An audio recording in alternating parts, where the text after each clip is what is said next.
definitely rain today. No doubt about that. Alright, that chair's all wet, so I'm gonna put you here. If I can figure this out. Dropping this camera. That would be... Or rubbing the thing against the thing. This is an experiment in how consistent I can be doing something responsible. It seems so far away from me. Can't be afraid to lose things. Well, while I have you up here, I'm gonna tell you a story. Squirrel! So, every time. So quick one for you. Nice little quick video for today, because I have to catch up, and I'm being lame on my inability to shoot footage that's, birds, crows, shoot footage that's usable because I'm just lazy. I'm not shooting footage. I read this leadership images yesterday that talked about the oxen and the wagon, and it was from a calendar piece I read about a year ago. One of my coworkers at work has this little Zen calendar from sayings from Thich Nhat Hanh and just philosophers in general. This leadership image of the oxen and the wagon, the oxen being your mind and the wagon being you, like your life direction, is really, really fascinating to me. It's not often that I look back on something I've written about in my journal and learn from it. Like, I'm double learning or reinforcing the lessons I've learned. Reinforcing the lessons I've learned from the past. Let me adjust again.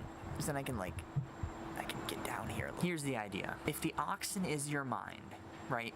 And the wagon is your life direction, or let's say the wagon's the awareness that wants to lead your life, that wants to not just let life run you over, right? My name is Matt, don't walk all over me. It's an analogy. You can't lead an oxen at a wagon from inside the wagon, because you can't see what the oxen is doing. So in the same manner, you can't lead your life well without stepping outside of your mind and not always living upstairs. You need to sort of step outside of it, see how it's influencing your life direction.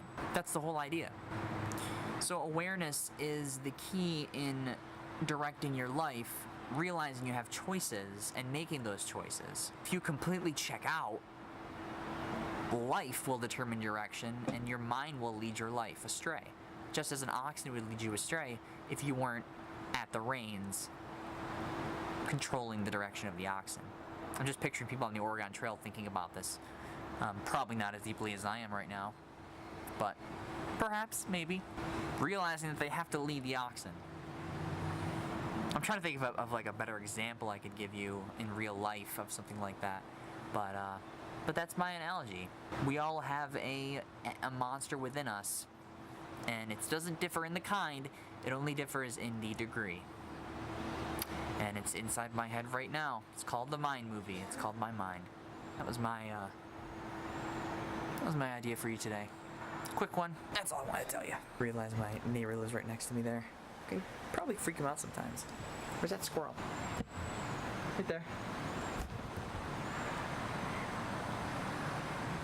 Wonder if it's the same with animals though. Like, do animals have a mind and awareness and presence as much as we do? It's not as complex as us. But is a squirrel able to step outside of its mind and react based off of its surroundings, or is it completely reacting to everything? I don't know. Just pondering. That's all I have. I gotta make one more, I think. Keep being you, TVA. I'll see you guys tomorrow. Bye-bye.